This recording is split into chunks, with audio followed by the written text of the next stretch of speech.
La prueba de asistencia.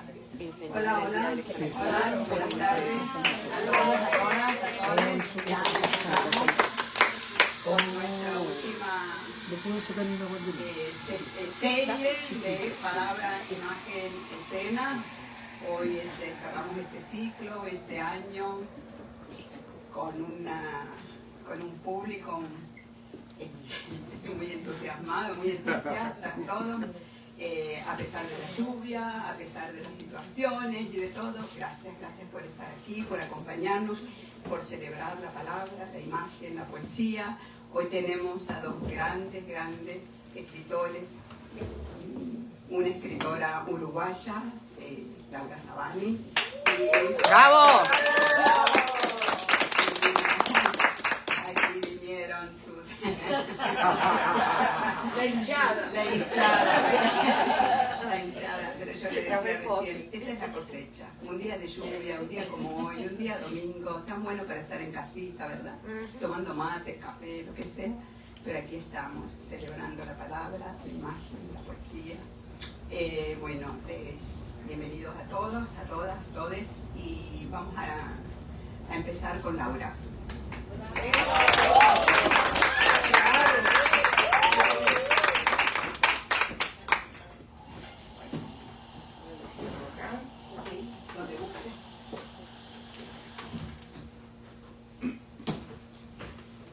Aunque la conocen la mayoría, pero Laura es escritora, es docente uruguaya, reside en la ciudad de Nueva York hace tiempo, ¿verdad?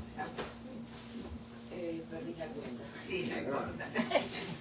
Tiene un doctorado de la Universidad de Nueva York, de NYU. Es autora de un ensayo crítico sobre la obra de Carlos Reyes.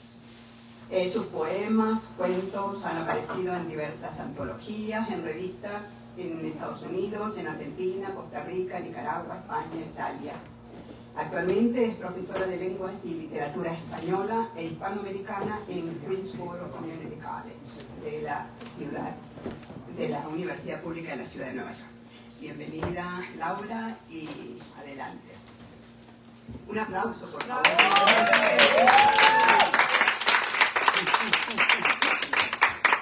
Bueno, muchas gracias por esa presentación y por la presencia de todos ustedes hoy aquí.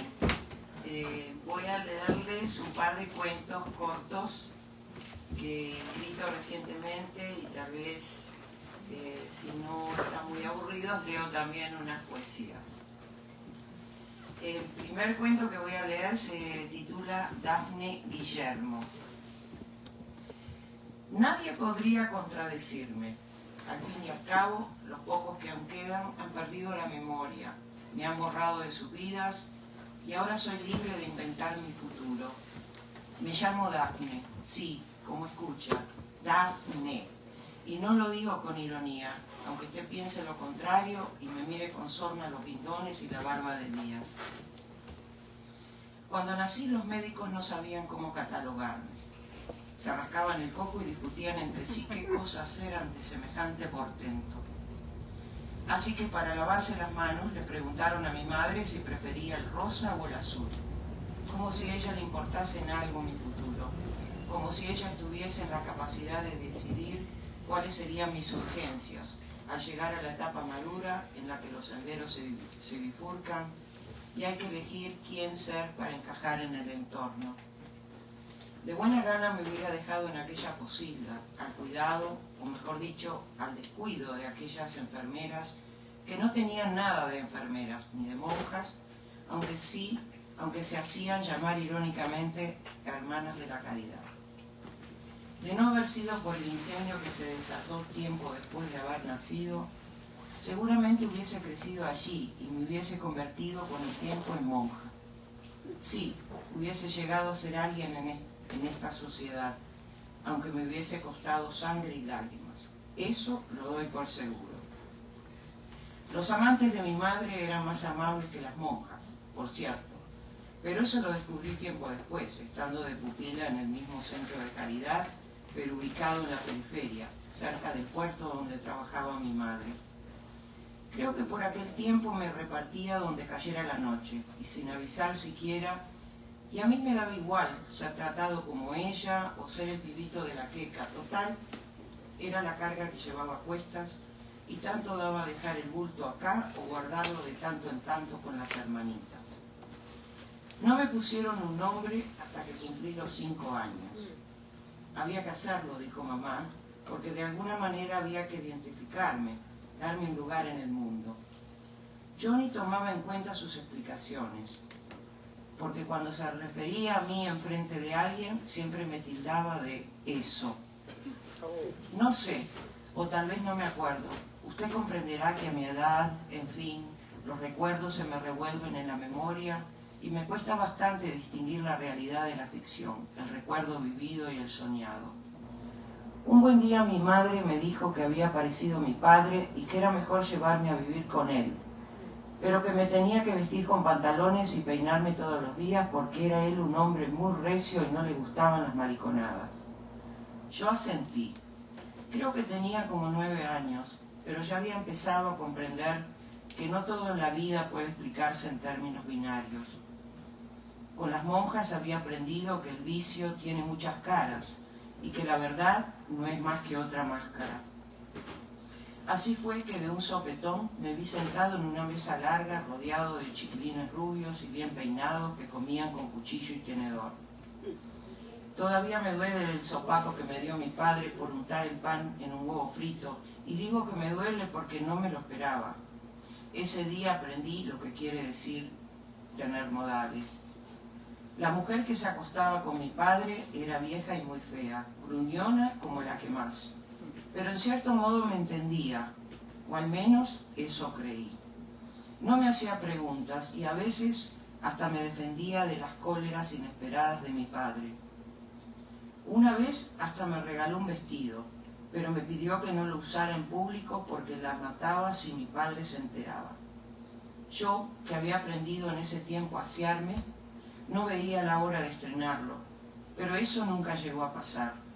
Uno de los chiquilines rubios me descubrió probándomelo frente a un espejo y le fue con el cuento a mi padre, que esa misma noche me despachó descalzo, sin dejarme cenar siquiera y en vísperas de un temporal. Nunca más lo volví a ver. Años después me enteré que se había ahorcado cuando se descubrió que la mujer con la que vivía no era tan mujer sino un hombre disfrazado. De los niños rubios nunca supe nada. Asumo que ya se han muerto o estarán por morir, ya que me llevaban unos cuantos años. Por mucho tiempo mi refugio fue el campo. Dormí bajo las estrellas a resguardo de una piedra forrada de musgo. Usted pensará que estoy loca, pero esa fue la mejor época de mi vida. La mejor, porque lo que vino después ya no se puede llamar vida. Ahora que me voy a morir, quiero tener un entierro digno, sí, digno de mí. Quiero que me entierren en esta caja que compré ahorrando peso por peso durante años y que me pongan esta lápida que diga mis 2 nombres, Dafne, Guillermo. Porque aunque a usted le parezca absurdo, yo soy Dafne y soy Guillermo a la vez. También quiero comprar ese florero, porque yo sé que alguna vez alguien vendrá a traerme una flor.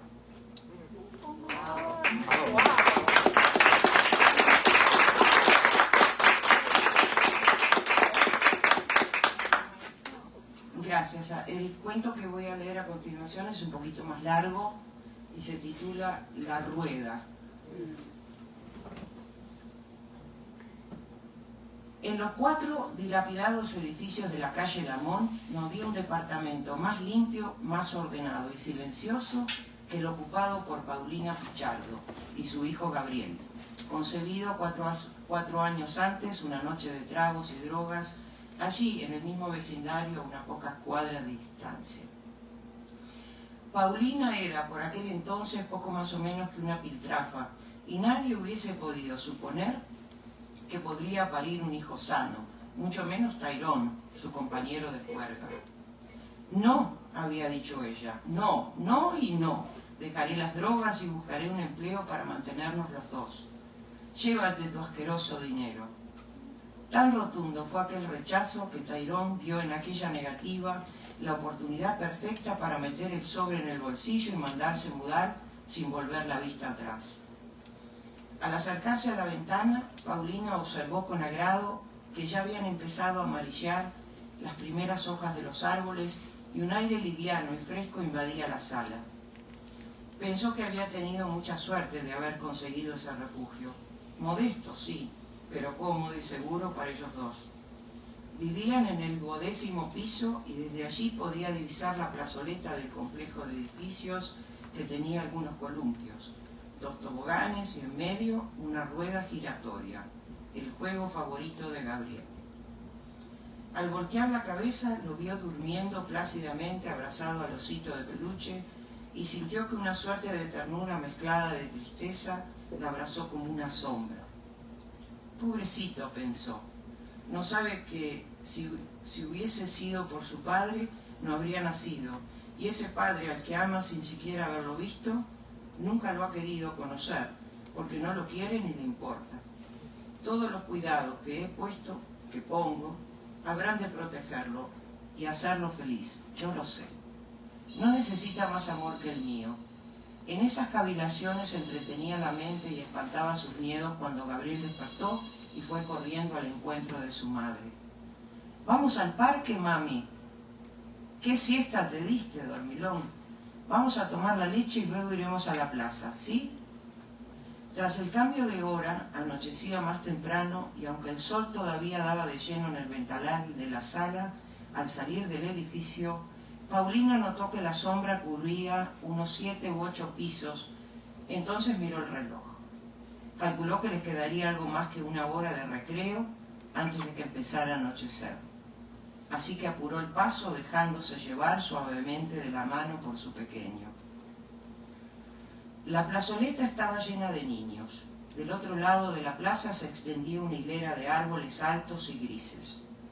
De este lado no había sombra ni árboles, y la rueda giratoria resplandecía bajo el sol aún potente de la tarde.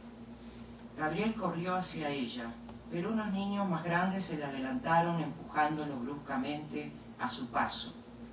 Y si Paulina no hubiese reaccionado con tanta rapidez, el pequeño se hubiera dado de bruces contra el pavimento, rompiéndose la cara. A medida que Gabriel crecía y empezaba a desprenderse de su mano protectora, habían empezado a asaltar a Paulina los temores de un posible accidente y no podía evitar que le ganara el egoísmo hasta el extremo de impedir que su hijo jugara con otros niños. Ese mismo egoísmo que ella confundía con amor, le provocaban unos inexplicables sentimientos de culpa que casi nunca lograba disipar del todo. Aún así, siempre lograba sobreponerse y pesando en la balanza la culpa y el miedo, la ganaba siempre de este último, de modo que sin pensarlo 2 veces, de un tirón se los llevó a los toboganes. Allí estaban cuando se acercaron unos niños a los que Paulina nunca había visto en el vecindario, preguntándoles si podían jugar con él. «Váyanse», les dijo alarmada ante el exabrupto, en un tono que a la misma Paulina le pareció hostil. Los niños se fueron, pero volvieron al rato. «¿Cuántos años tienes, niña?», preguntó Paulina. «9, y mi hermano 7. ¿Podemos jugar con él? Por favor, ¿sí?». Insistieron tanto que Paulina, afectada por el remordimiento de haber sido tan brusca con ellos y tan sobreprotectora con su hijo, quien la miraba con ojos suplicantes, al fin cedió. Gabriel se veía feliz y en el acto se desprendió de la mano de su madre para correr hacia los juegos con sus nuevos amigos. Paulina miró a su alrededor. La hilera de árboles grises parecía más altos y la sombra se deslizaba lentamente hacia el centro de la plazoleta, iluminada por el destello ahora más tenue del sol. Buscó un asiento cerca de la rueda giratoria donde descansaba un anciano ciego, vecino del edificio.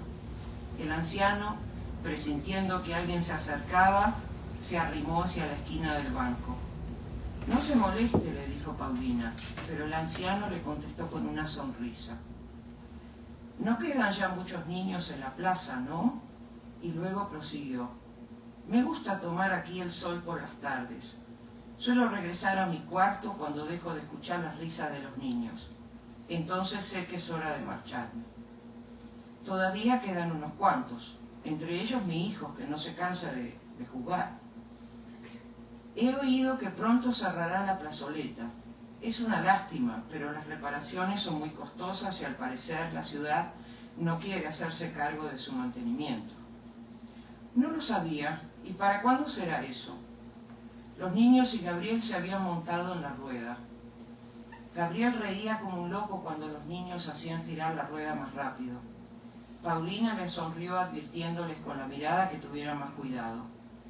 Creo que el mes que viene van a desmontar los juegos, o así me dijo el administrador del edificio. ¿Usted vive por aquí?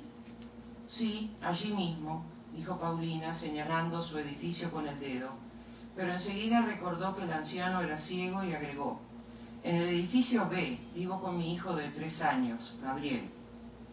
Paulina no solía hablar con sus vecinos, casi todos conformados por familias conflictivas, entre las cuales abundaba la violencia doméstica y el abandono, pero la conversación con aquel anciano viudo y sin hijos le inspiraba tranquilidad, así que se entretuvo un rato mientras Gabriel y los niños no dejaban de jugar felices. Creo que ha llegado la hora de marcharme, dijo el viejo, y aquellas palabras le resonaron a Paulina como una siniestra premonición. Entonces alzó la vista y vio la rueda vacía girando en falso, cubierta ya del todo por la sombra. Gracias.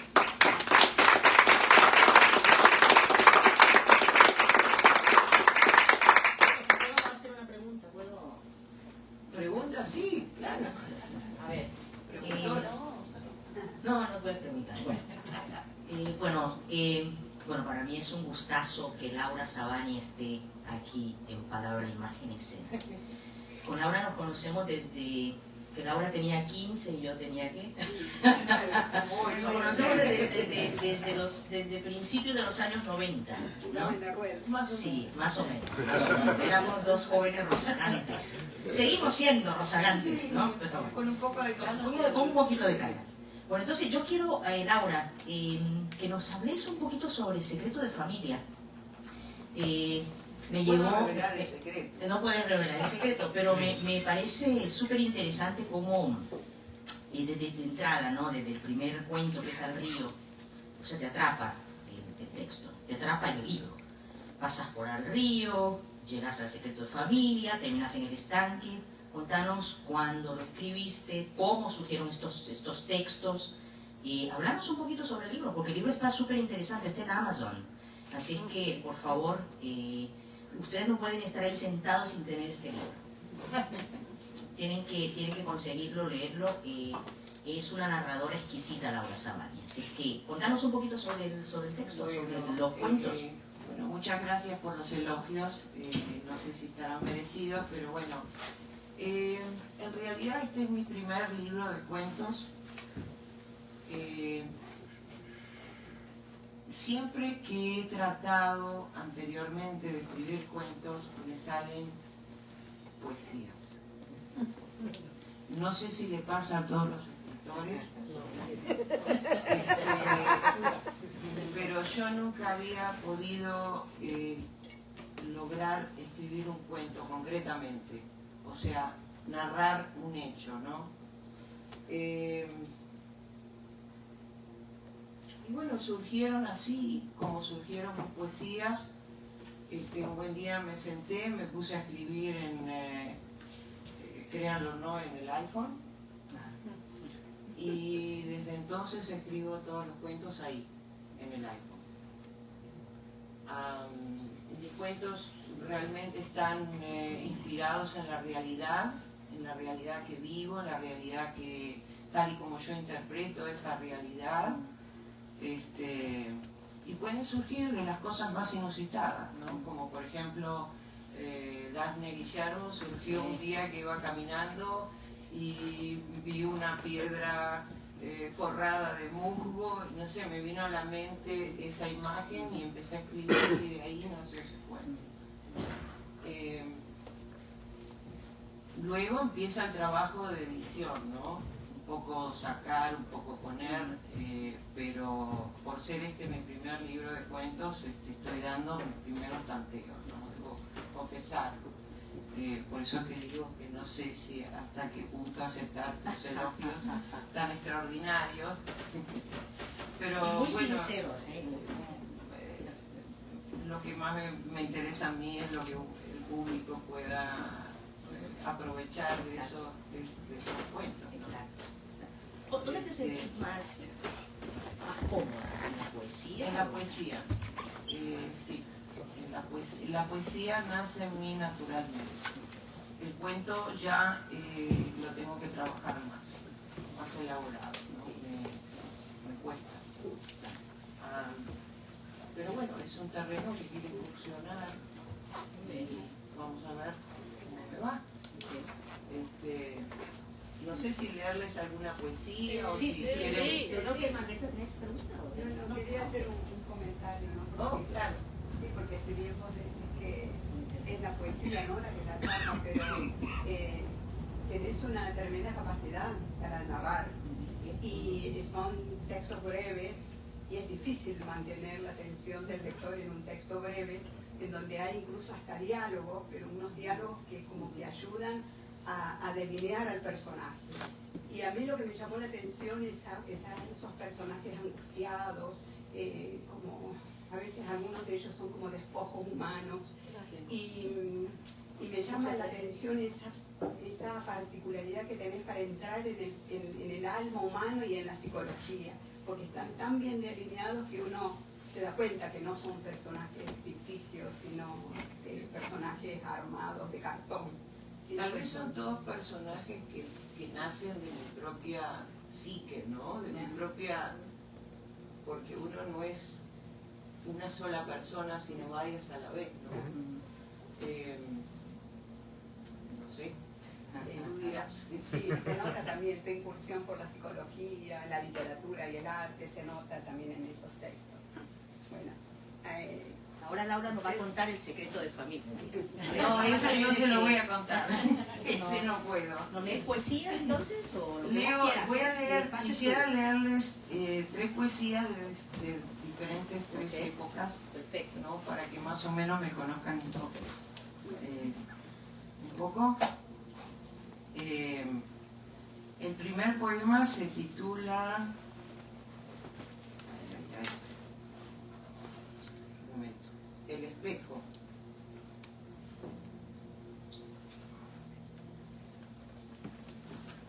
El espejo. También es un poema muy breve, pero creo que muy condensado. Juego de entendidas imágenes, complicidad de ritos, la verdad y la mentira enfrentadas en una sola gota subalterna. Impresión incierta, busca, huella, intenta reconocerse en la palabra, en la preñez ambigua del silencio. Recíproca búsqueda, otredad doliente, voracidad encontrada en la coloridad del eco. El siguiente poema se titula El borracho de la tertulia. El borracho de la tertulia, que de verdad lo conocí. Este es un personaje. El borracho de la tertulia decía cosas incoherentes. Hablaba de lirios perfumados y de pollos salados como ángeles en la sección de carnes de un supermercado. Reía desdentadamente mientras gritaba a todos: «¡Mátenme, que estoy muerto!», en medio de los flamígeros aplausos de la desaforada muchedumbre. El borracho de la tertulia se derramaba en voces, escanciando su pena en nuestras sordas copas, y en medio de la bruma y del ruido y del vicio, su verso desplegaba, inmaculado, puro, su impertérrito plumaje.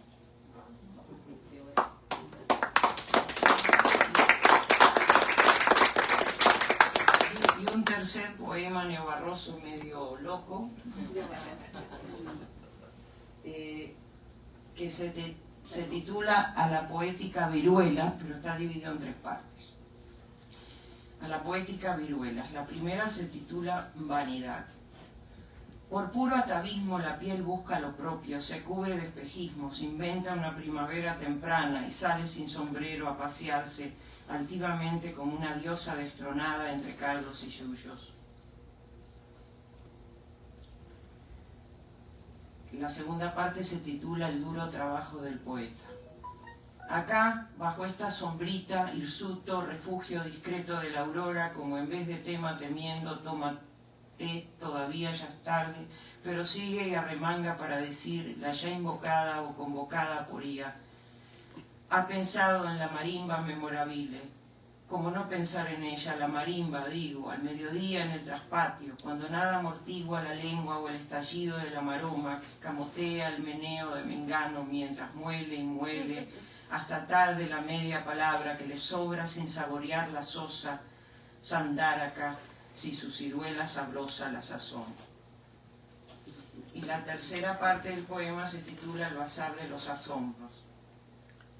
Acá el muerto maneja el carro fúnebre, el árbol solea sus raíces perpendicularmente, el entrecejo se ríe de la nariz y la boca estornuda olímpica de todo lo inmaterial, se da de codazos con mi abuela y los locos hacen un periplo cibernético por la catástrofe digitalizada, haciendo a Dios con la mano, tan lejos de la extensión de la palabra hacia su curva que no dejan lugar a dudas de su acierto.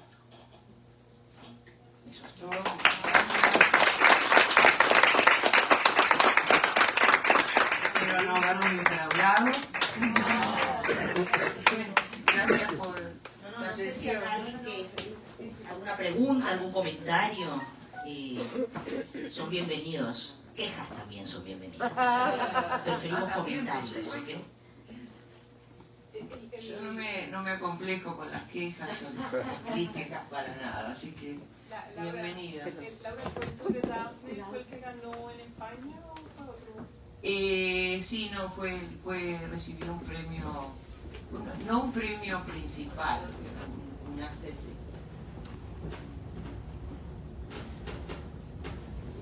Me hizo recordar lo que hablábamos en la última palabra, imagen, escena anterior de Paul Preciado, que decide mantener Paul Beatriz, ¿no? Me recordó mucho lo de Daphne Guillén. Pero ella se hace llamar Paul y Beatriz. Sí, Paul y Beatriz. No, solo Paul. Pero se pone en su nombre Paul B. Preciado. Sí, Entonces puede decir que deja al Beatriz porque sigue siendo parte de él, de ella, de él. Muy bien. ¿Alguna otra pregunta? ¿Alguna otra? Yo tengo ahí. Ya, bueno, nuestro querido José Luis y después alguien más creo que levantó la mano por acá. Dale, José Luis. Sí, retomando un poco la inquietud de Laura, sobre la inquietud de Margarita, para tocar, por ejemplo, la psicología de tu personaje, primero haces alguna investigación, o te viene automáticamente escribir en la parte psicológica. No hago una investigación. Si tuviese, por ejemplo, el propósito de escribir una novela y ahondar pues ahí más en la psicología de un personaje, podría pues ahondar más. Sí, por supuesto que leo, me informo, pero no hago un trabajo, digamos, propiamente de investigación. No. Surge más bien de ese lado tal vez humano, de identificarme con el otro que sufre o que es marginado. Así es que surge. Creo que alguien tenía por aquí. Bueno, yo quiero felicitar a Laura por la publicación de su libro. Y bueno, siempre es bien, es maravilloso escuchar a Laura leer sus poemas y sus cuentos. Yo te quiero preguntar, Laura, ¿cuál es tu próximo proyecto literario? Bueno, ahora mismo estoy juntando, o mejor dicho, seleccionando poemas de antes y de ahora. Y voy a preparar una antología poética con la intención de publicarla, pero también la quiero ilustrar con dibujos. Una amiga muy querida que estaba haciendo ese trabajo murió y quedó entonces ese proyecto en veremos, pero yo lo quiero concretar. ¿Alguna otra pregunta? ¿Comentarios? ¿Un aviso parroquial, Juana? ¿Un aviso parroquial o no? ¿Sí? Bueno, para los que, bueno, Laura, hace muchos años no nos veíamos en el Claudio Center, la última vez que nos vimos. Para los que no me conozcan, soy editor de la revista Híbrido. Y hace unos años los editores de la revista Híbrido hicimos una antología de cuentos que se llama Residencia en Nueva York, de los cuales algunos de ustedes están acá. Uno de esos cuentos es de Laura Sabani, que fue publicado en esta antología, que se llama Descanso. Entonces, para homenajear a Laura, si alguno de ustedes no tiene el libro, levante la mano, que con mucho gusto se lo regalo.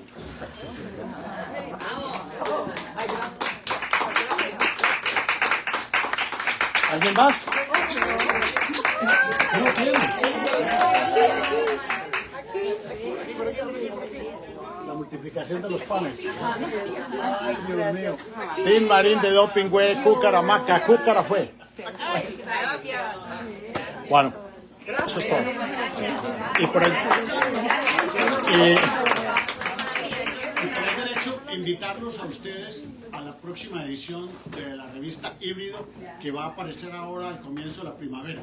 Estamos recibiendo poesía, cuento, ensayo, fotografía, así que la revista está abierta. Por favor, si quieren enviar alguna colaboración, estamos esperándola ya, porque la revista está en este momento en proceso editorial.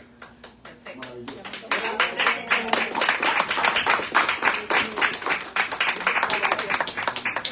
El comentario más breve. Dafne, fantástico. Gracias. Me alegro mucho. Eso es lo más importante, ¿no? Que guste, que de alguna manera llegue al público. Eso para mí es primordial. Gracias. Material para tu monólogo. Sí.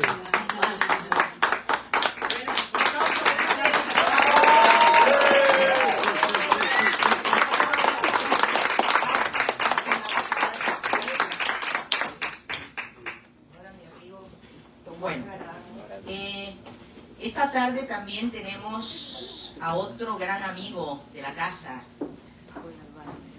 de hace muchos años también, ¿no, Galán? Y es desde que nos columpiábamos, Galán. De la prehistoria. Alguien dijo prehistoria. Lo voy a decir acá para que no se diga que no se dicen todos los comentarios, ¿eh? Bueno, nuestro querido amigo Tomás Modesto Galán.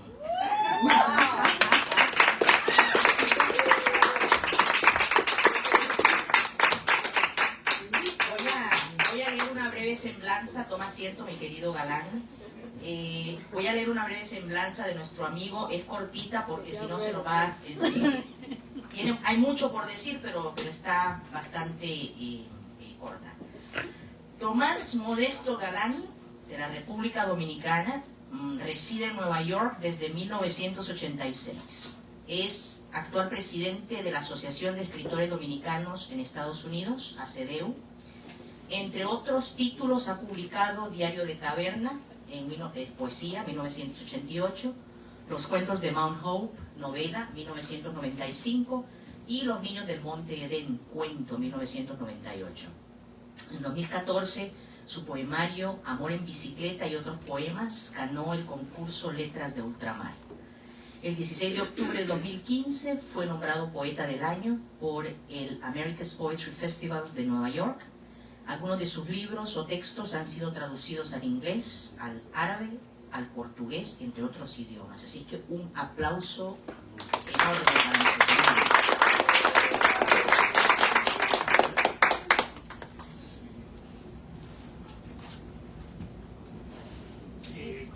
Sí, compañeros, amigos, ex colegas, hermanos y todos ustedes, los que no están aquí también, que son sombras, que son, como el caso de José de la Rosa, gente que deambula por aquí no lo sabemos, quién sabe. Sí, estoy muy emocionado porque tenía décadas, es posible que sean descuidos, décadas de descuido, sí, y que no veía a Laura Sabani. Yo llegué a Austin en 1986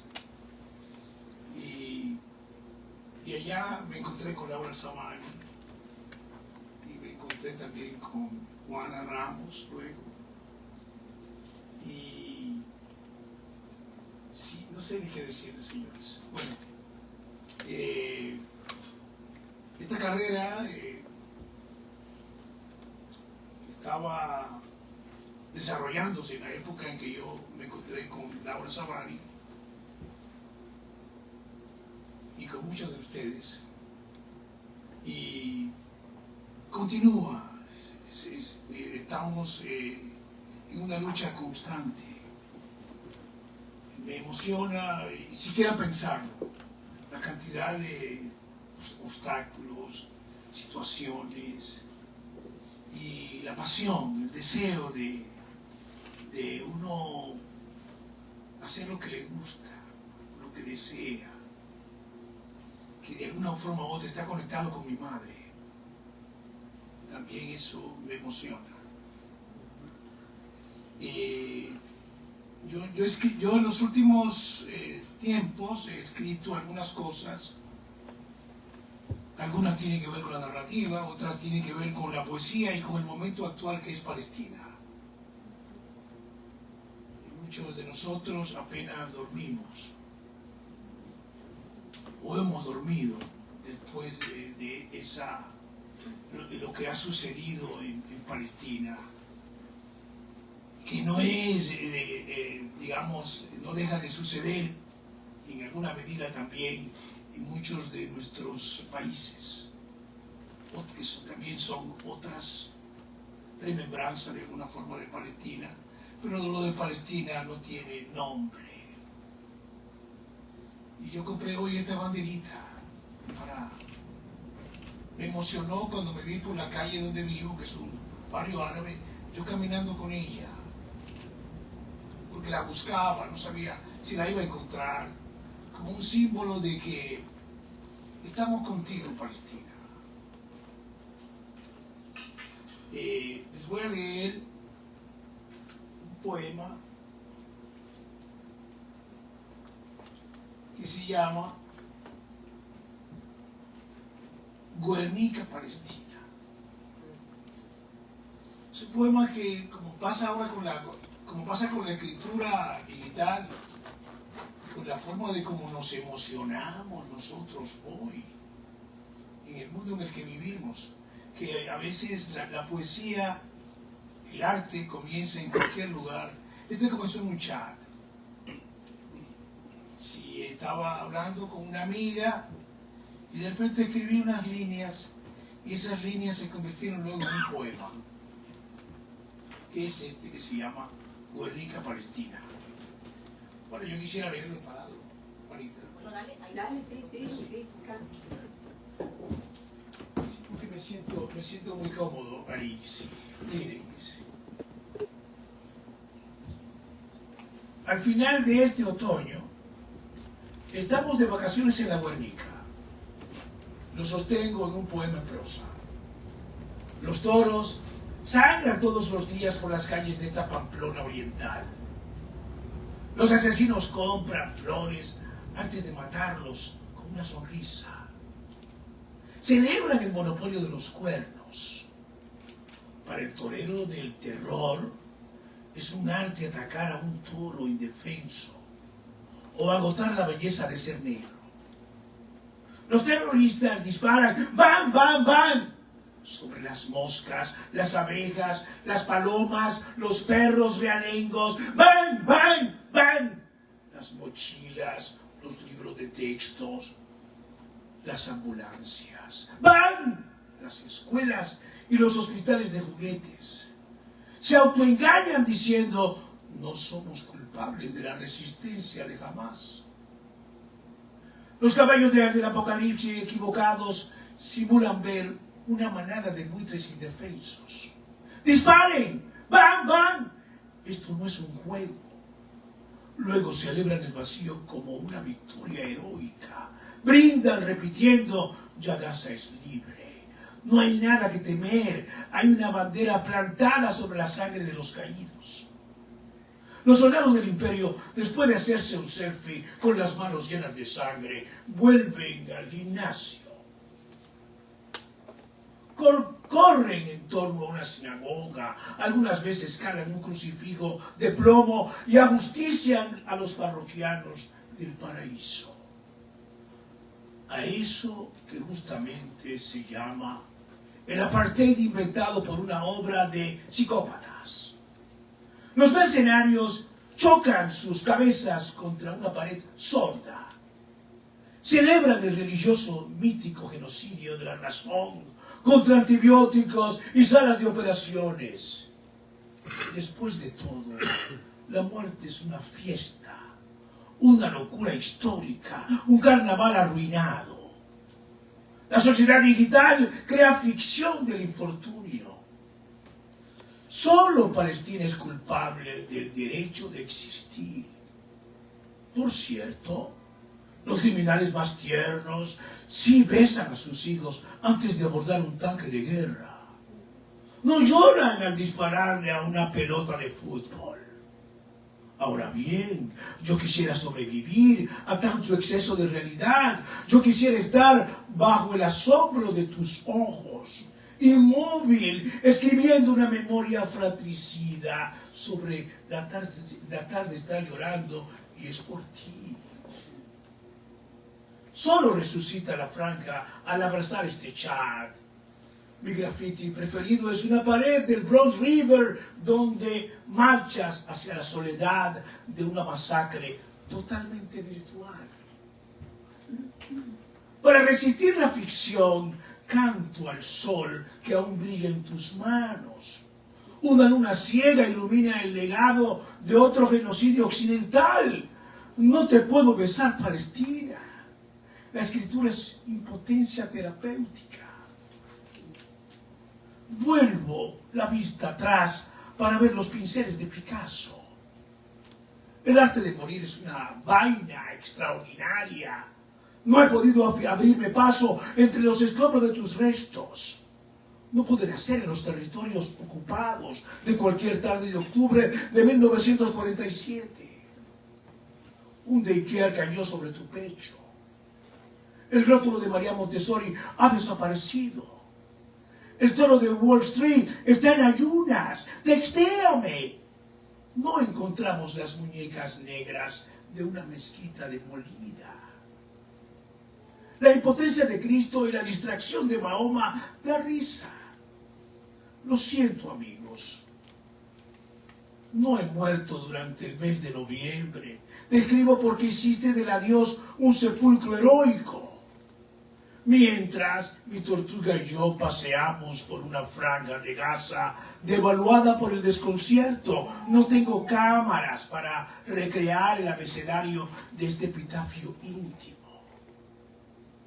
Me hacen falta tus caricias para leer la miel del horizonte. Hay una ceguera experimental en el negocio de la seguridad del paraíso. Palestina.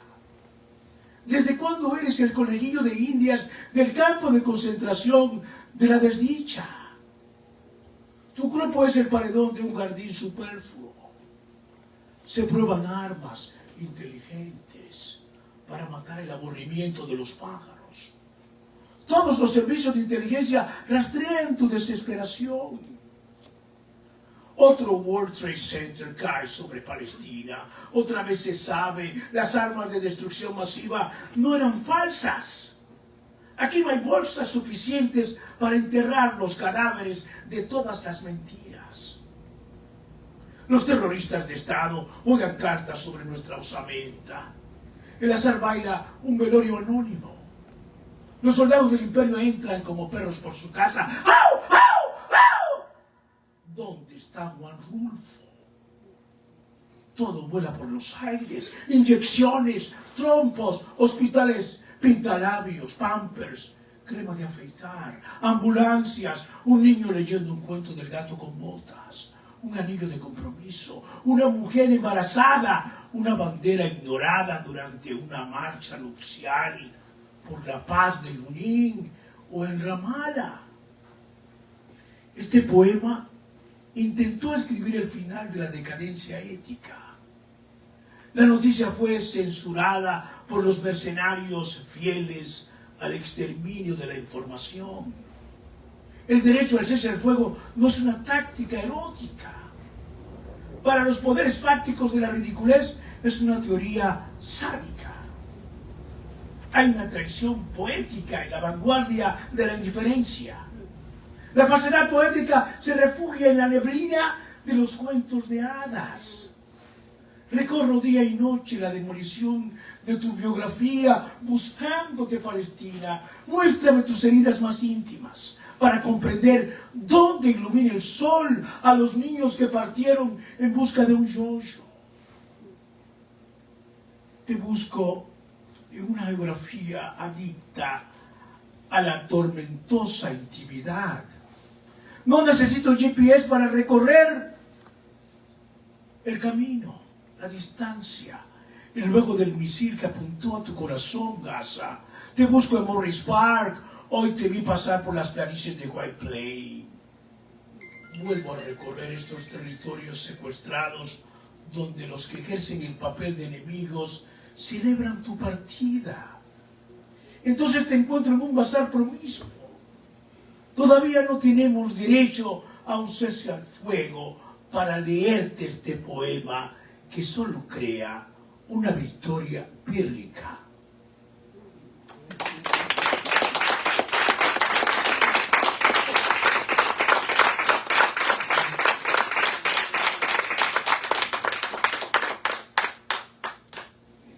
Compañero, es difícil dormir.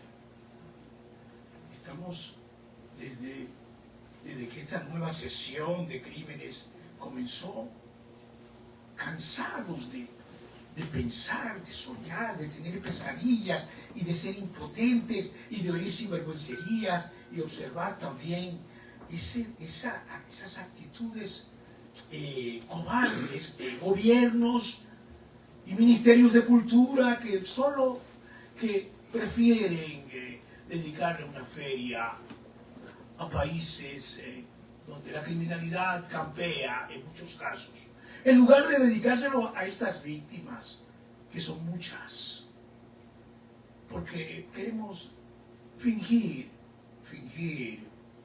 engañarnos, pero no nos engañan estas personas, no, de ninguna manera. Aquí yo tengo un texto que voy a leerles que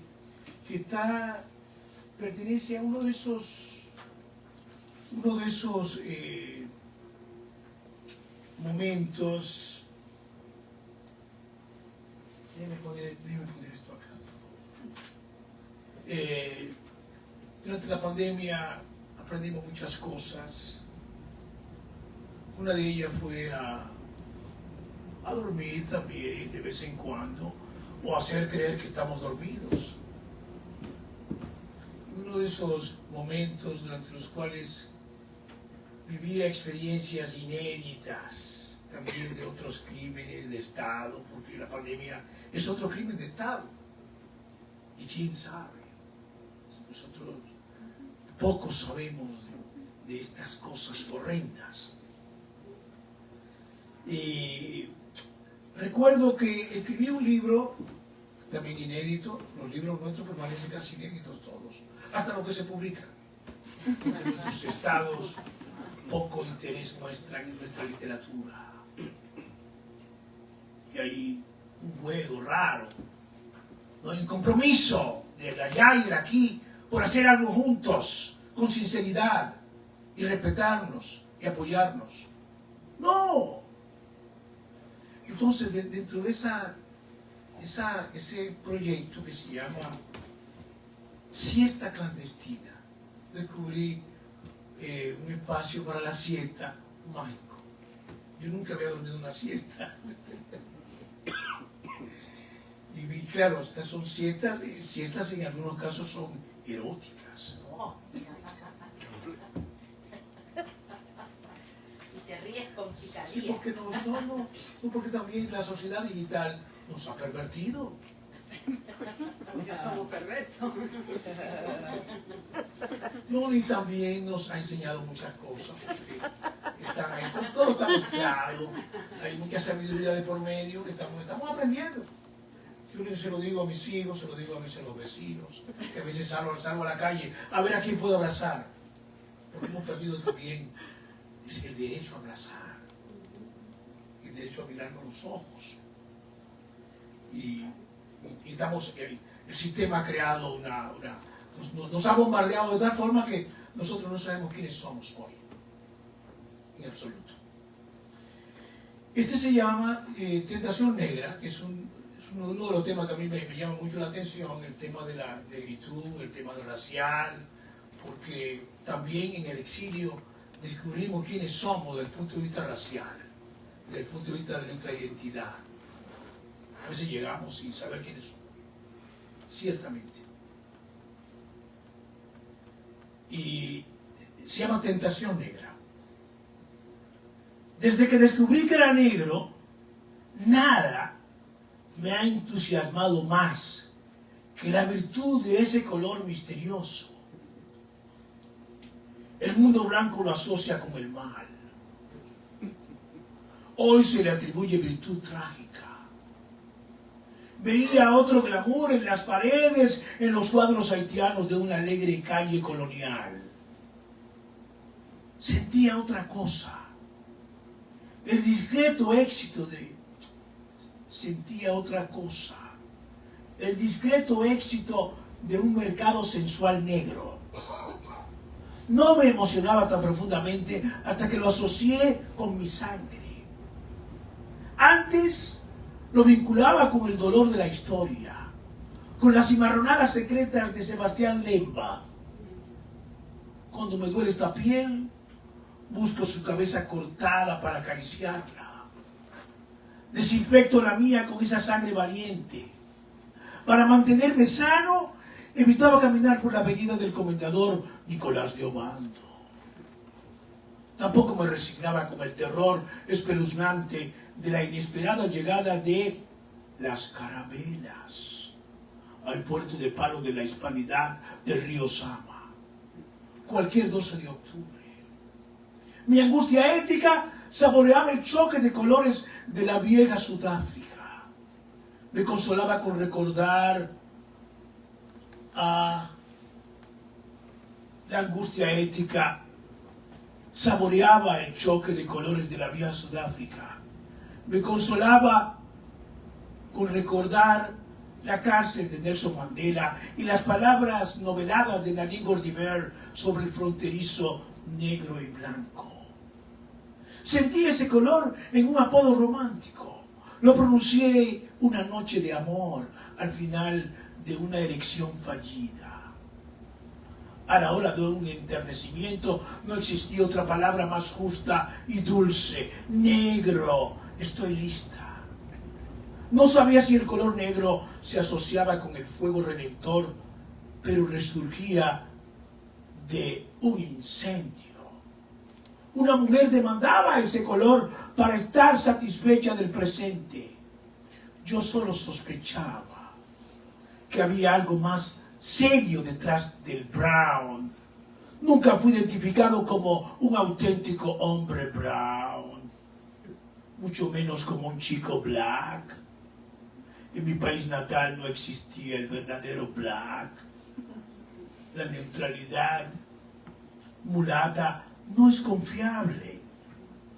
Sufría de una indiferencia racial, como si hubiera vivido en un mundo ajeno al color, ciego al fondo histórico, en medio de una neutralidad agobiante. Solo comencé a sentir nostalgia de ser negro una tarde después que un conductor blanco me denunció en un tramo íntimo de la avenida Webster con el mote de nigger, nigger, nigger. Lo dijo en voz alta, para entonces avanzar hacia su destino blanco. Ya en mi casa, mi destino ambiguo era otro laboratorio racial. Era otro laboratorio racial. Desaparecía el brillo seductor de aquel hermoso insulto. Como no podía viajar a Senegal, ni regresar al Congo, ni visitar Martinica, me dio con recorrer el condado del Bronx en patineta, vestido como un Don Quijote negro, espada en mano. Pero este paraíso no era tan atractivo como hacer turismo cultural en Harlem. Volví a ese barrio en busca de mis más secretas raíces. Ahora, cada día que paso por Webster Avenue, le pido a mi piel que nos entendamos mejor y me río de este encuentro en las puertas de una mezquita negra o bailo en las fiestas africanas de Kwanzaa en el parque Claremont. En el parque Claremont. En el parque Claremont. Amigos. Sí, le digo, yo he intentado justificar el por qué estoy aquí. Hay mucha luz y sombra y las emociones también ponen a uno en jaque. Así que Juana, ¿cómo está el tiempo? ¿Todavía puedo leer otro? 2 horas. Sí, sí. Eso también me preocupaba. Que pudiera caer en la trampa de quitarle el tiempo a John Benítez. Sí, sí. Al que sigue. A las 9. Aquí está Freddy, ¿eh? O sea que... Tienes 2 horas. Sí, déjeme decirle algo. Sí, sí, a veces la longitud, la extensión del poema tiene que ver con la nostalgia narrativa. Porque yo he tenido épocas en que la narrativa es el todo, y épocas como esta, donde la poesía, yo estoy durmiendo y me levanto a escribir algo para que no se me olvide. Y es como una obsesión. Estamos llamados a declarar algo, decir algo que no se olvide. Ese es el caso. Y a transformar lo que sea posible, comenzando por uno mismo. Porque yo tengo que ser protagonista también de cuánto debo cambiar como ser humano. Ese es otro reto. Aquí voy a buscarle algo que tenga otro sabor. Sí, y este tiene que ver con San Valentín.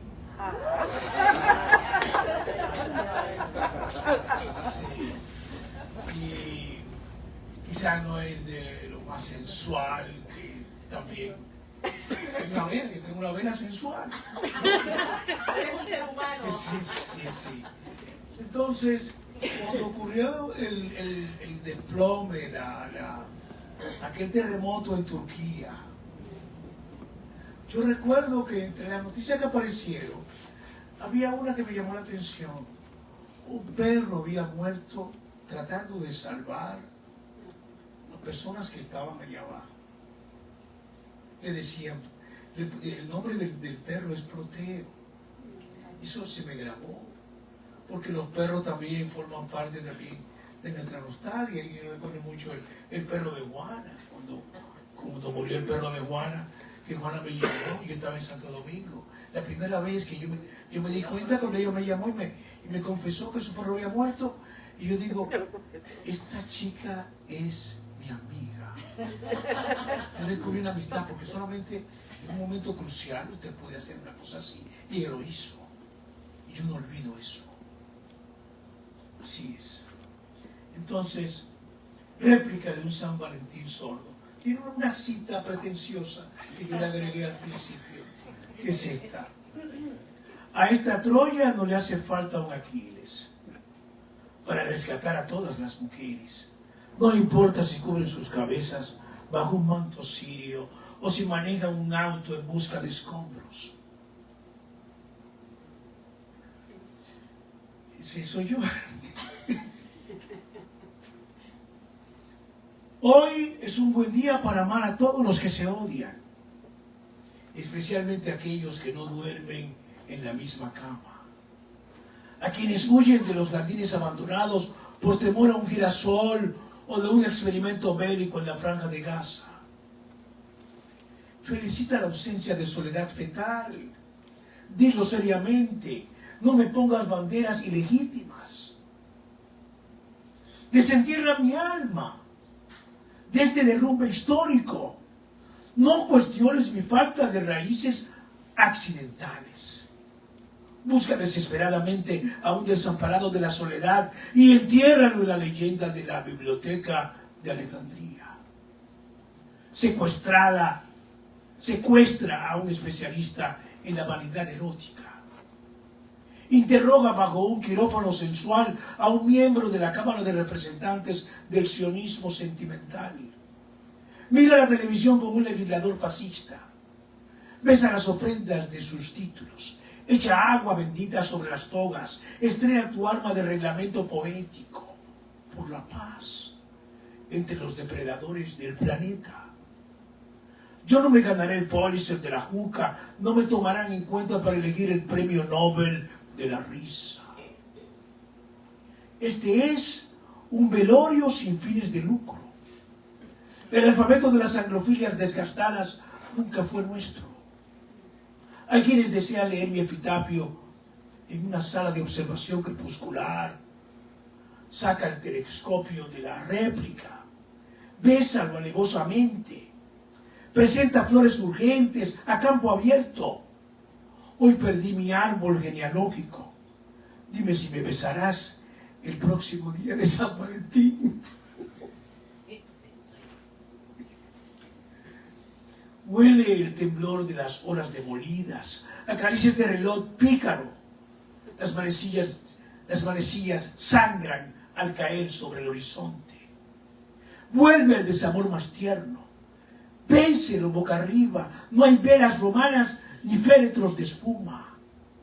Desocupa tus caderas de carbohidratos honoríficos. Abrígate. Somos el sacrificio de un Dios infinitamente perverso. Híncate ante ti misma. Ayer entré en un baño neutral. Yo no sé quién soy. Pueden denunciar mi ambigüedad. Que un miembro del jurado asuma esta responsabilidad. Cambia la morfología del dolor. Ama a los muertos que ignoran los días de la semana. A los triunfadores de la dicha de no estar alineados. Cuídate de la rectitud absoluta. Escribe tu biografía al revés. Corre, salta deprisa. Huye con coraje detrás de tus propios latidos. No dejes que te abran las venas para devorar los chicharrones falsos de la castidad. Hay que lapidar las empanadas de las cenicientas del progreso. Please, my love, tú declaraste bendecir el queso de cáscara roja. Invita a Toquilla para cantar otra vez en el Super Bowl de esta utópica fuente del casabe. Escribe un epitafio a tu corazón, un secreto de estado. En la feria taurina de Bowling Green se puede pensar mejor. Exhibe mis cuernos en el paraíso.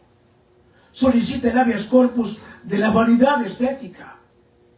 Como torero de este antipoema, soy un héroe irracional. Besa esta réplica sensual. Todavía no han llegado las grúas, los picapiedras mansos para sacar mi mano derecha de esta jungla sorda. Pronuncia un minuto de silencio. Escucha esta noticia invertida. Ya no ladra Proteo. No se sienten sus ladridos. ser un difunto pastor alemán es una dicha. Todavía nos llegan las brigadas internacionales a rebuscar entre los escombros de la civilización. Soy el eunuco blanco de la gran puerta del harén derrumbado por los vientos feroces de las guerras intestinas. Rebusca a los poetas que no pudieron morir bajo los escombros de los instrumentos musicales. La filosofía griega yacía bajo un temblor artístico. Nadie ha encontrado las cuerdas de una guitarra. No tuvimos el valor ni la osadía que se escabulle entre las manos que todavía viven. Dedican este poema a las réplicas de la incorruptible sorpresa, al amor fallido. Platón no tiene la culpa de no saberlo. ¿Quién inventó el diálogo inútil? Somos una peste hermosa. Por última vez, levantamos puentes, volvimos al gimnasio de la intifada. No nacimos con una green card bajo el brazo, ni di a luz bajo una réplica profunda. Parí un hijo pródigo. Lo alimenté bajo los escombros de este poema. Era el polvo del fascismo, una ideología romántica vigente, viaja sobre las tablas autocríticas de una consigna. Felicita mi añoranza, revisa mis huellas dactilares. Hay fallas sobre las huellas de Moisés. Predica, recorre las calles bajo el temblor fugaz de las avenidas de Nueva York. Este poema necesita respirar bajo otra réplica. Aguardamos por las ofrendas, los misiles perdidos, las armas de destrucción traviesas. Todavía se oyen las almas que mueren bajo el delirio de un temblor romántico. Nos dijeron que había llegado el día del juicio final, al Edén de la desdicha. Pausa. ¿Cesaron las réplicas en Siria? Falta la Ilíada para que la muerte se consuma en el mito de una belleza infinita.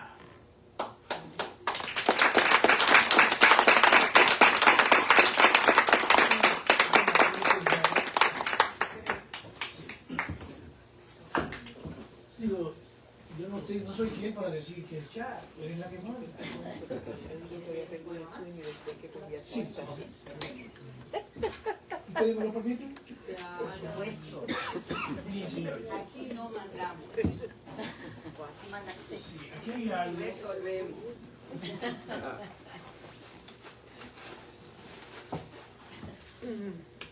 Si yo traté, señores, de evitarme problemas leyendo de un libro o leyendo, digamos, del teléfono, porque a veces, recuérdense, yo llegué aquí en los 80 con 20. Sí, y lucho, ¿no? Con esto.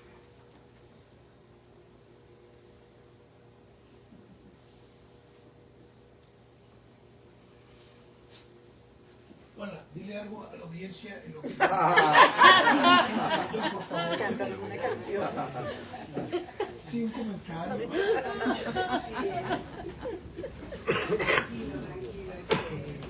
Tranquilo. Con calma.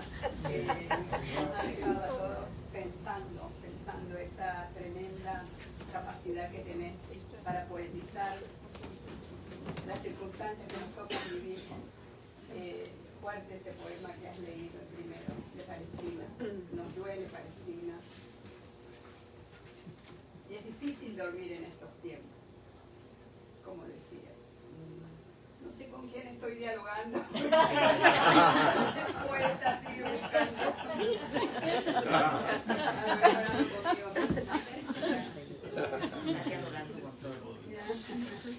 Porque me estaba dirigiendo al... Bueno, sí, si me puede leer algo, algo humilde, ¿no? Algo humilde, no sabemos de tu humildad. modesto. Sí, a veces nos falla la memoria, ¿no? Sí, claro, claro. Sí, claro que sí, claro que sí. Sí, gracias. Nos movilizas. Sí, yo no les... yo estoy... Hace días fui a una fiesta, tenía siglos que no iba a una fiesta, de esas fiestas orgánicas, institucionales, que a veces esas instituciones hospitalarias hacen para calmar su empleomanía. Porque hasta las enfermeras, los médicos, todos estamos enfermos. Nadie escapa a la idea de tomar terapia.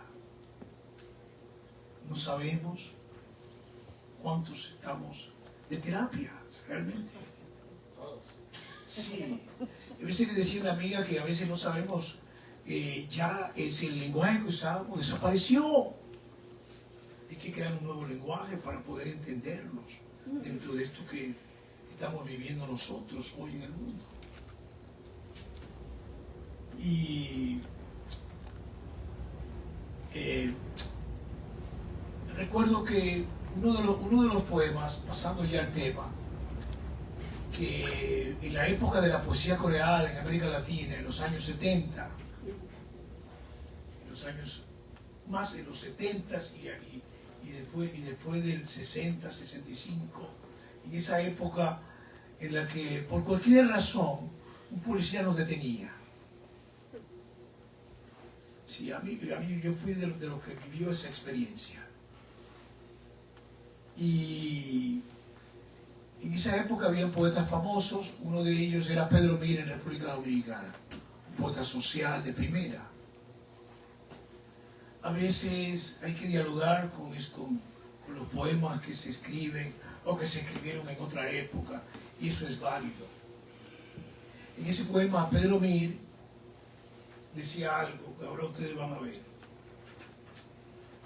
Pedro Mir, que fue mi maestro también, dice en su poema sobre la República Dominicana un elogio hiperbólico asombroso. Hay un país en el mundo colocado en el mismo trayecto del sol. Hasta ahora, la oscuridad fue nuestro único remanso. Ignoro el romanticismo de la dichosa luz. La piel del trópico está condenada a cortejar una democracia de piel clara. El proselitismo del cinismo abriga una campaña incierta. En África apenas sale un león a pelear su futuro contra una hormiga. Cualquier elefante acaricia el selfie de la desesperanza.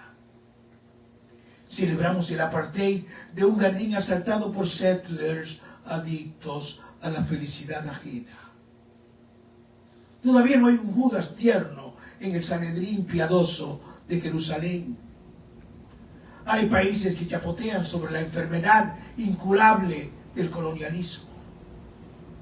Le inyectan superioridad a la arrogancia de un ocaso sofocante. Si pestañamos, nos roban la ilusión de cortejar los verbos copulativos. Si caemos en bancarrota, hay un toro erótico en Wall Street. Se deja masturbar por un flash.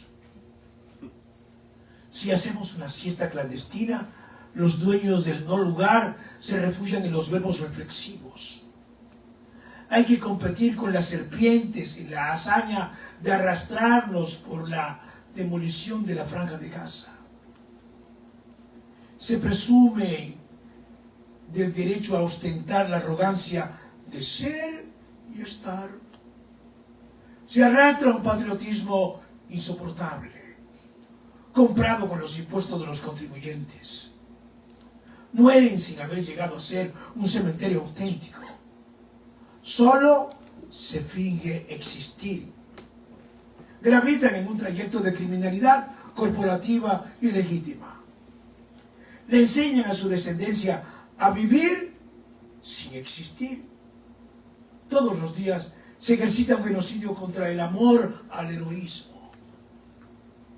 Nunca escaparon de la otredad, del espanto, de vivir en la podredumbre. Ponen la bomba donde juega un niño palestino.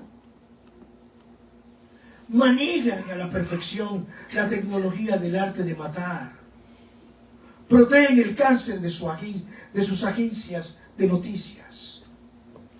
Se hunden en la sombra de las factorías del crimen para ver morir a una mujer embarazada. Hay una cosa nostra en la ternura del deber. Emerge para avergonzar a los condenados a izar banderas ensangrentadas donde solo se gangrena el corazón. Otros resisten un genocidio inventado por la teocracia de los depredadores. Hay una estética del exterminio. Estos artistas nunca sufrieron la ficción del dolor ni la realidad de la actuación. Se rueda la película de la globalización del pudor. También la del audio infiel de un dilema. Los demás solo somos sicarios consagrados del infortunio, aventureros de un pretérito mal condimentado. Gracias.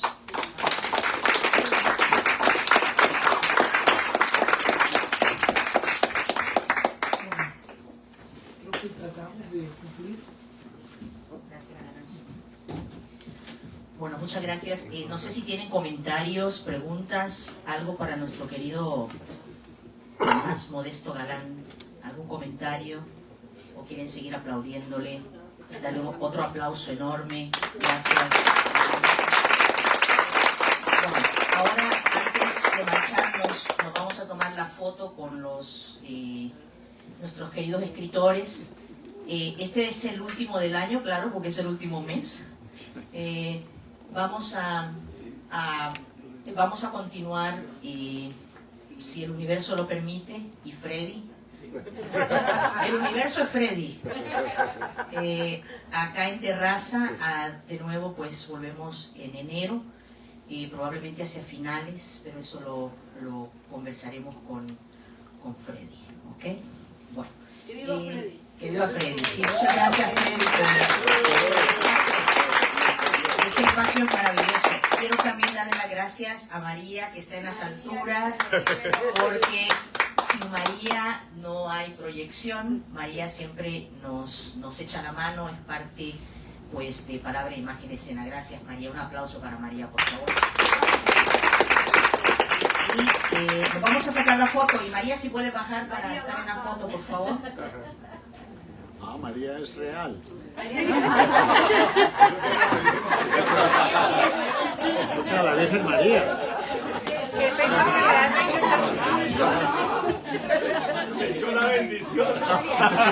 No sé qué está hablando de la Virgen María. Que le explique que esto es realmente Sí, es un cierto. culto. Esto es un culto, esto es un culto. Hola. María. María. Oh, María. Hola, María.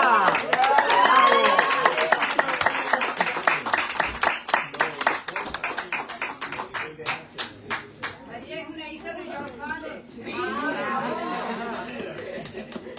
Acérquense en... Y después pueden degustar una cervecita, un vinito, unos choricitos acá abajo, que Terraza tiene cosas deliciosas. Mira. Ah, Mucho mejor. se hizo la luz. Miren para acá un segundito.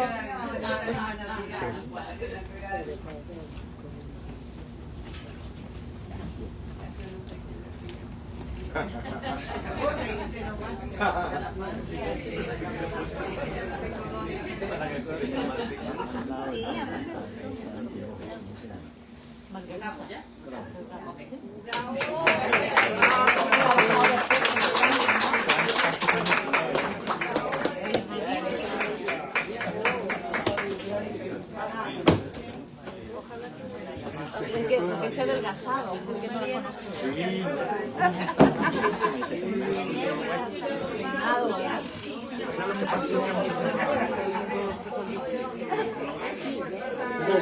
Muchas gracias por el libro. Bueno, me alegra que lo haya recibido, está bueno.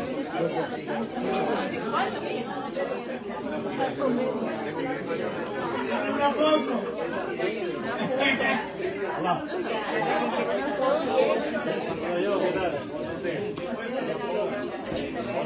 Voy a partir, no me voy a dar vuelta.